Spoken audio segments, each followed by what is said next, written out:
하나님 말씀은 요한계시록 22장 6절에서 15절까지 말씀입니다. 요한계시록 22장 6절에서 15절까지 우리 세번역 성경으로 다 함께 봉독하겠습니다. 천사가 또 나에게 말하였습니다. 이 말씀은 믿음직하고 참되다. 예언자들에게 영을 내려주시는 주 하나님께서 자기의 종들에게 곧 일어날 일들을 보여주시려고 자기의 천사들을 보내셨다. 보아라, 내가 곧 오겠다 하신 주님의 말씀을 기억하여라. 이 책에 기록된 예언의 말씀을 지키는 사람들은 복이 있습니다. 이 모든 것을 듣고 본 사람은 나 요한입니다. 내가 이 모든 것을 듣고 볼 때에 이것들을 내게 보여준 그 천사의 발 앞에 엎드려 경배하려고 하였더니 그가 나에게 말하였습니다. 이렇게 하지 말아라. 나도 너와 너의 동료 예언자들과 이 책의 말씀을 지키는 사람들과 같은 종이다. 경배는 하나님께 드려라. 또 그가 나에게 말하였습니다. 때가 가까이 왔으니 이 책에 적힌 예언의 말씀을 봉인하지 말아라. 이제는 불의를 행하는 자는 그대로 불의를 행하고 더러운 자는 그대로 더러운 채로 있어라. 의로운 사람은 그대로 의를 행하고 거룩한 사람은 그대로 거룩한 채로 있어라. 보아라, 내가 곧 가겠다. 나는 각 사람에게 그 행위대로 갚아주려고 상을 가지고 간다. 나는 알파며 오메가 곧 처음이며 마지막이요 시작이며 끝이다. 생명나무에 이르는 권리를 차지하려고 그리고 성문으로 해서 도성에 들어가려고 자기 겉옷을 깨끗이 빠는 사람은 복이 있다. 개들과 마술쟁이들과 음행하는 자들과 살인자들과 우상숭배자들과 거짓을 사랑하고 행하는 자는 다 바깥에 남아있게 될 것이다. 아멘. 아멘.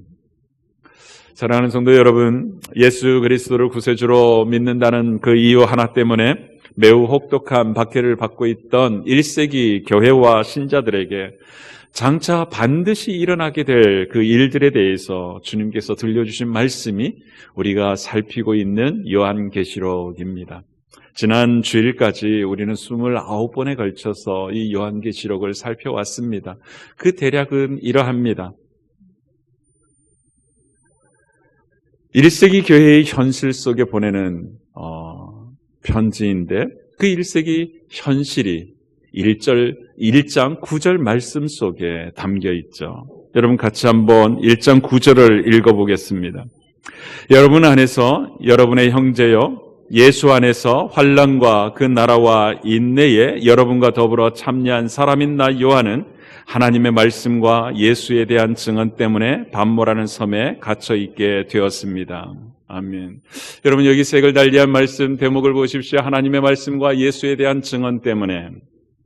여러분 이것 때문에 사도 요한을 비롯한 1세기 교회와 신자들이 환난과 핍박을 겪고 있었습니다.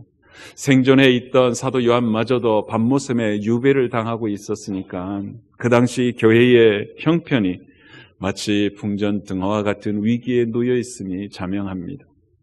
그렇게 모든 교회들이 망해가는 것 같고 자신들이 붙들고 있는 그 신앙이 정말 허망한 것이라는 그런 느낌이 들었던 그때에 사도 요한에게 장차 일어날 일들을 보여주셨던 거죠. 여전히 그런 상황 속에서도 교회를 붙들고 계시는 주님의 모습을 보여줍니다. 그리고 그 주님께서 이 땅에 세워진 7 교회들을 향하여 편지를 보내십니다. 그 편지의 핵심은 이거였죠. 이제 곧 주님께서 다시 오실 것이니 끝까지 이기는 자가 되라. 이거였습니다. 그렇게 모든 교회를 향하여 당부하시는 주님의 말씀을 마치신 후에 교회를 핍박하고 있는 세력들, 그 세력들의 실체와 그들의 마지막의 어떠함을 보여줍니다. 그 내용이 6장에서부터 20장까지 내용이죠. 이것은 크게 3가지의 심판의 모습으로 보여주셨습니다. 7 봉인의 심판, 7 나팔의 심판, 그리고 7 대접의 심판이죠. 이 심판을 통해서 교회를 핍박하는 세상의 세력들, 그리고 세상 사람들은 물론이고 교회의 모든 신자들을 미혹하는 거짓 예언자들과 그 배후에서 막강한 영향력을 미치고 있던 사탄, 그들을 심판하시고 그들 모두를 둘째 사망에 던져버리십니다. 반면에 이런 환난과 박해 속에서도 끝까지 믿음을 지켜내며 이기는 교회, 그리고 신자들에게 주시는 하나님의 영광과 하나님의 축복이 무엇인지를 밝히시죠. 새 하늘과 새 땅을 열어주시고 어린 양이신 주님의 신부로서 영광스럽게 해주실 새 예루살렘으로서 그들을 천국에 들여놓으시고 그곳에서 영원 무궁하도록 하나님의 영광스러움과 복됨을 누리게 해주실 것을 밝히시죠. 이게 요한계시록 21장, 22장 내용입니다.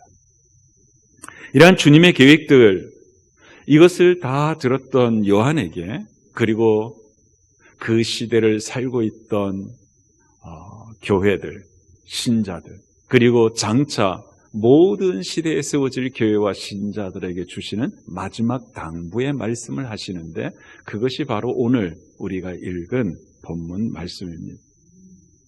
주님께서는 세 가지 당부를 우리들에게 주시는데, 첫 번째는 이거예요. 복 있는 사람이 되라고 당부하세요. 복 있는 사람이 되라고. 여러분, 그게 7절입니다. 여러분, 7절 말씀 같이 한번 읽어봅시다. 보아라, 내가 곧 오겠다 하신 주님의 말씀을 기억하여라. 이 책에 기록된 예언의 말씀을 지키는 사람들은 복이 있습니다. 아멘. 여러분, 이 말씀을 통해서도요, 우리 주님께서 우리들이 얼마나 복 있는 사람이 되기를 원하시는지 짐작할 수 있습니다. 주님께서는 우리가 정말 복 있는 사람이 되기를 간절히 염원하시기 때문에 우리들에게 복 있는 사람이 될 수 있는 길을 매우 선명하게 보여줍니다. 여러분, 어떤 사람이 복이 있다고 말씀하셨죠? 이 책에 기록된 예언의 말씀을 지키는 사람들이 복이 있다 하십니다. 하나님의 말씀을 소중히 여기고 그 말씀에 순종하며 살아가는 사람, 그 말씀대로 온전히 지키려고 애쓰는 사람, 그런 사람들이 복이 있다고 하십니다. 주님께서 주신 구원의 복음을 끝까지 포기하지 아니하고 붙들고 그 믿음을 지키며 이겨내는 사람, 그 사람이 복이 있다 이야기합니다. 어떠한 유혹이 다가온다 할지라도 하나님께서 내게 주신 이 하나님의 말씀, 이 하나님의 말씀을 기준 삼고 살아가는 것을 포기하지 않는 사람, 그 사람이 복이 있다는 말씀인 것이죠. 여러분, 주님께서 들려주신 비유 중에 모래 위에 집을 지은 사람과 또 반석 위에 집을 지은 사람 이야기 기억나시죠? 여러분, 직접 한번 들어보기를 원합니다. 마태복음 7장 24절에서 27절인데요. 한번 들어보십시오. 그러므로 내 말을 듣고 그대로 행하는 사람은 반석 위에다 자기 집을 지은 슬기로운 사람과 같다 할 것이다. 비가 내리고 홍수가 나고 바람이 불어서 그 집에 들이쳤지만 무너지지 않았다. 그 집을 반석 위에 세웠기 때문이다. 그러나 나의 이 말을 듣고서도 그대로 행하지 않는 사람은 모래 위에 자기 집을 지은 어리석은 사람과 같다고 할 것이다. 비가 내리고 홍수가 나고 바람이 불어서 그 집에 들이치니 무너졌다. 그리고 그 무너짐이 엄청났다. 아멘. 여러분, 집을 지을 때 이렇게 보면요, 토목공사부터 시작하거든요. 토목공사를 하다가 안반을 만나면 그 건축 공기가 점점 길어집니다. 하지만 모래밭에서는 예정했던 그 공기 그대로 수월하게 집을 완공할 수 있습니다. 여러분, 이렇게 보면 누가 지혜로운 사람일까요? 당연히 모래 위에 집을 지은 사람입니다. 왜냐하면 매우 효율적인 사람이기 때문이죠. 홍수가 나지 않으면 대단히 지혜로운 사람. 그런데 큰 홍수가 날 때면 상황이 달라지는 거예요. 주님께서 들려주신 말씀 그대로 모래 위에 지은 집은 그냥 맥없이 홍수에 무너지고 휩쓸려 떠나가고 마는 거예요. 여러분, 다시금 주님이 하셨던 그 말씀을 들어보시기를 원합니다. 24절인데요. 그러므로 내 말을 듣고 그대로 행하는 사람은 반석 위에다 자기 집을 지은 슬기로운 사람과 같다 할 것이다. 여러분, 내 말을 듣고 그대로 행하는 사람이라고 하셨습니다. 여러분, 이 표현을 요한계시록 22장에서는 이 책에 기록된 예언의 말씀을 지키는 사람들이라고 말하고 있는 거죠. 여러분, 지혜로움이 드러나는 조건은 둘 다 공통점이 있습니다. 반석 위에 집을 지은 사람이 지혜로움이 드러나는 때는 큰 비로 말미암아 홍수가 날 때였습니다. 예언의 말씀을 지키는 사람이 복됨이 드러나는 때는요, 마지막 주님께서 이 땅에 다시 오실 때입니다. 둘 다 최후의 심판을 전제로 하고 있는 것이 공통점입니다. 그 마지막 날에 지혜로운 사람은 어떤 사람인가? 둘 다 하나님의 말씀을 들은 것으로 끝내지 아니하고 그 말씀에 순종하며 살아가는 사람입니다. 마지막 날에 정말로 복 있는 사람은 예언의 말씀을 지키는 사람이라는 거예요. 그래서 주님께서 이 두 집 짓는 사람의 비유를 말씀하기 전에 나더러 주님 주님 하는 사람이라고 해서 다 하늘나라에 들어가는 것이 아니다. 하늘에 계신 내 아버지의 뜻대로 행하는 사람이라야 들어간다고 말씀하셨던 거예요. 그 사실을 입증하며 더 각인시키기 위해서 집을 짓는 사람의 비유를 들려주셨던 거예요. 여러분, 이게 얼마나 분명한 하나님의 뜻인지 오늘 우리가 살피는 요한계시록 22장 14절에서도 다시 한번 더 강조하셔요. 여러분 14절 말씀은 같이 한번 읽어보시죠. 생명나무에 이르는 권리를 차지하려고 그리고 성문으로 해서 도성에 들어가려고 자기 겉옷을 깨끗이 빠는 사람은 복이 있다. 아멘. 여러분 거기 색을 달리한 부분 한번 보십시오. 자기 겉옷을 깨끗이 빠는 사람은 복이 있다 하셨어요. 여러분 이게 무슨 의미인지 아시겠죠? 여러분 저와 여러분은요 이미 예수 그리스도를 믿을 때 예수 그리스도의 신부로서 주님께서 빛나고 깨끗한 무시옷, 우리들이 흔히 이야기하는 세마포 옷을 입혀주셨습니다. 그런데 우리는 구원받은 이후에 이 세상에 살아가기 때문에 우리의 마음과 우리의 영혼과 우리의 삶이 더러워질 수밖에 없는 거예요. 그래서 늘 예수 그리스도의 보혈로 우리 자신을 깨끗이 씻어야 합니다. 그래서 주님의 보혈을 의지하며 자신의 겉옷을 깨끗이 빠는 사람이 복이 있다고 말씀하신 것입니다. 그리고 이 자기 겉옷을 빠는 것 했을 때 이 말은요, 하나님의 말씀을 가지고 늘 자신의 삶을 비춰보는 것을 전제로 하고 있는 것입니다.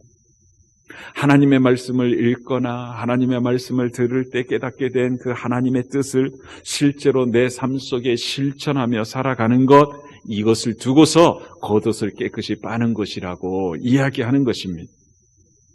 그래서 사랑하는 성도 여러분, 우리가 주일 예배를 드릴 때마다 이 맨 앞에 있는 헌신대 앞으로 결단한 내용을 들고 나오는 이유도 그것 때문입니다.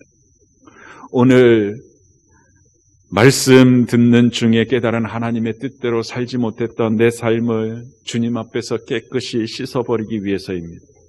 하나님의 뜻과 어긋나게 살았던 내 삶을 청산해버리고 다시 깨달은 그 하나님의 말씀대로 살아보려고 하나님 앞에서 이렇게 살아보겠습니다 결단하기 위해서입니다. 그러니 사랑하는 성도 여러분, 주일에 예배당에 들어오실 때 그냥 2층으로 올라오지 마시고 필경대 앞을 지나치면서 그 필경대에 비치되어 있는 헌신카드 한 장을 갖고 오시면 참 좋겠습니다.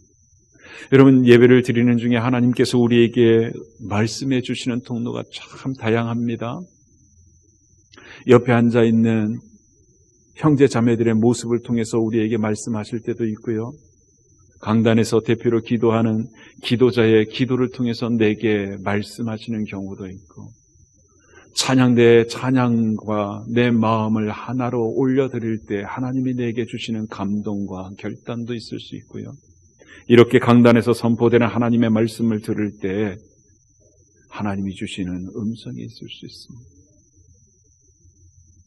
여러분, 그때 이미 가지고 온 그 헌신 카드에다가 하나님이 원하시는 그 뜻, 그 음성대로 반응하는 나의 결단의 내용을 기록해 보는 것입니다. 그리고 축도가 끝난 후에 용기를 내서 이 헌신대 앞으로 나와 보십시오.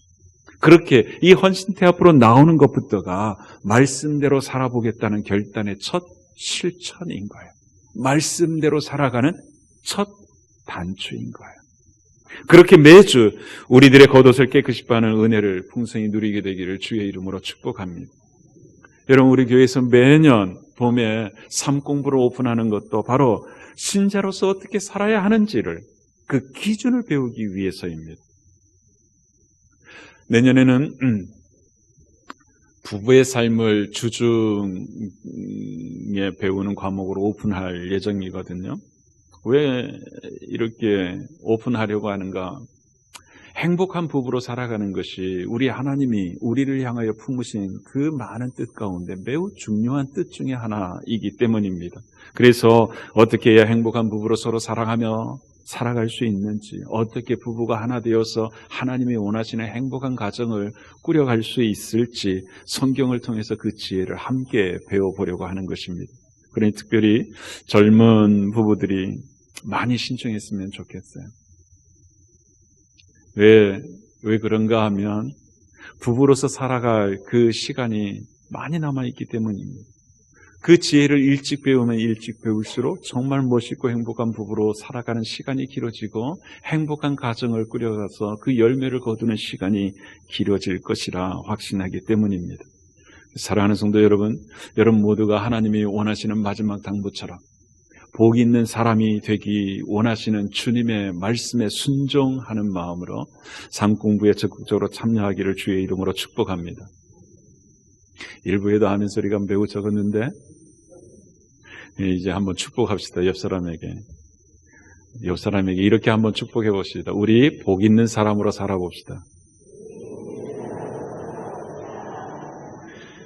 김경찬 형제님, 아내한테 그 이야기를 해야 되는 거지. 우리 같이 한번 다 옆에 있는 사람에게 다시 한번 더 하겠습니다. 우리 복 있는 사람으로 살아봅시다. 정말 복 있는 사람으로 살아가기를 주의 이름으로 축복합니다.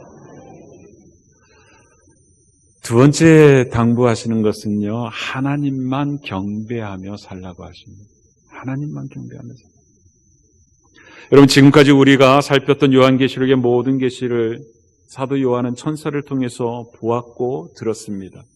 그렇게 보여주고 그렇게 들었던 내용이 정말로 엄청난 것이었기 때문에 그것을 보여주는 천사 발 앞에 사도 요한이 엎드려 경배하려 합니다. 그때 천사가 황급히 그렇게 하는 사도 요한을 말립니다. 그러면서 하는 이야기가 9절이에요. 여러분 9절 같이 한번 읽어보실래요? 그가 나에게 말하였습니다. 이렇게 하지 말아라. 나도 너와 너의 동료 예언자들과 이 책의 말씀을 지키는 사람들과 같은 종이다. 경배는 하나님께 드려라. 아멘.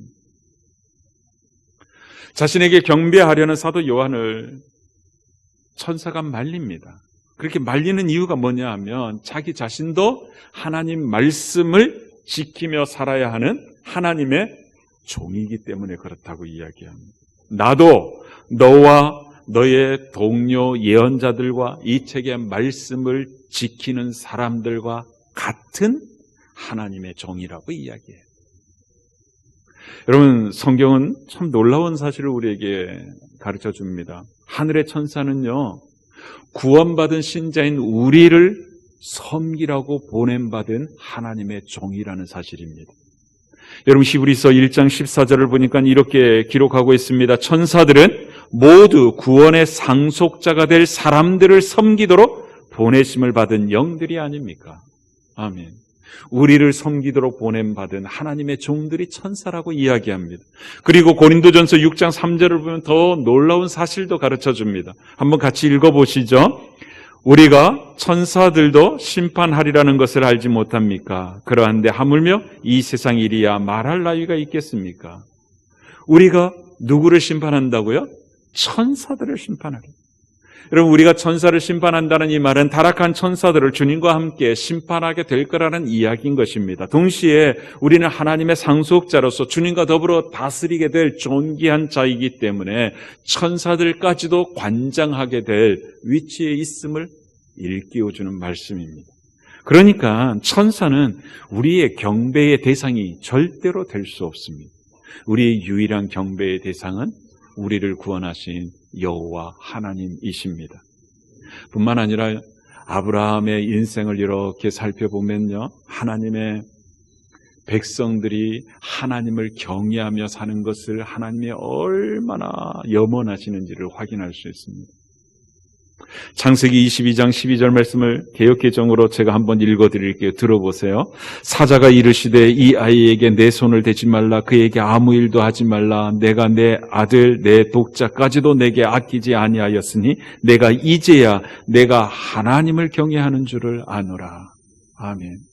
여러분, 이게 무슨 사건 뒤에 하신 말씀인지 아시죠? 아브라함이 이삭을 모리아 산 위에서 제물로 드리려고 아들 이삭을 죽이려 할 그때에 하나님이 하신 말씀이에요. 그런데 거기 보니까 이렇게 이야기하잖아요. 내가 이제야 내가 하나님을 경외하는 줄 내가 안다. 그래요. 여러분, 아브라함을 통해서 하나님께서 하나님의 백성들이 하나님을 경외하며 살아가는 삶을 얼마나 영원하는지 확인해 주는 대목인 것입니다. 자신의 삶을 통하여 하나님을 경외하는 신자임을 고백하기를 얼마나 원하시는지 알 수 있습니다. 그렇게 하는 것을 진정한 경외라고, 진정한 경배라고 말씀하십니다. 사랑하는 성도 여러분, 우리는 하나님 앞에 늘 고백합니다.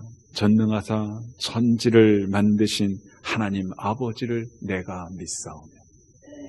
그리고 우리는 예배 시작 전에 예배를 시작하면서 나는 하나님을 예배하는 예배자입니다. 내가 서 있는 곳 어디서나 하나님을 예배합니다라고 찬양을 합니다. 여러분, 우리가 이렇게 하는 이유가 무엇이죠? 우리가 그런 마음으로 하나님을 경배하는 자가 되고 싶기 때문이죠. 그런데 이 고백이, 이 우리의 고백이 허공을 치는 중언부언이 되지 않기 위해서는 실제로 날마다 살아가는 하루하루 이 고백에 걸맞은 우리의 삶이 있어야 한다는 사실입니다. 그렇게 살아가는 삶을 두고서 로마서는 신자가 드릴 합당한 예배라고 말씀하고 있습니다. 여러분, 로마서 12장 1절 말씀 같이 한번 읽기를 원합니다. 함께 보겠습니다. 형제자매 여러분, 그러므로 나는 하나님의 자비하심을 힘입어 여러분에게 권합니다. 여러분의 몸을 하나님께서 기뻐하실 거룩한 산 제물로 드리십시오. 이것이 여러분이 드릴 합당한 예배입니다. 아멘. 아멘. 하루하루 내가 살아가는 그 삶의 자리에서 하나님을 신뢰하며 살아가는 그 내 삶의 모습이 하나님을 경배하는 합당한 예배라고 말씀하는 것입니다. 그러니 사랑하는 성도 여러분, 이런 신자의 삶을 살아가면 좋겠습니다. 아무리 우리를 낙심시키는 상황과 마주하고 있다 할지라도 그 문제와 그 상황마저도 나를 복된 사람으로 빚어가기 위한 하나님의 섭리 안에 있음을 믿어보는 거예요. 목장 안에서도 어려움을 겪고 있는 목장 식구들을 그런 하나님을 의지하는 마음으로 위로하고 격려하고 그들을 위하여 눈물로 기도해 보는 것입니다.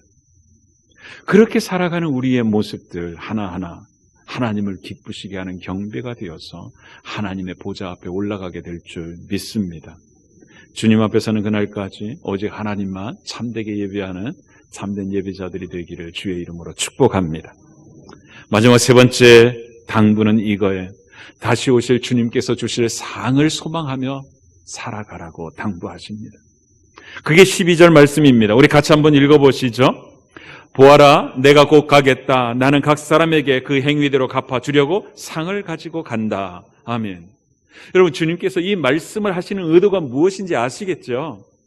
여러분, 왜 이 말씀을 하시는 거예요?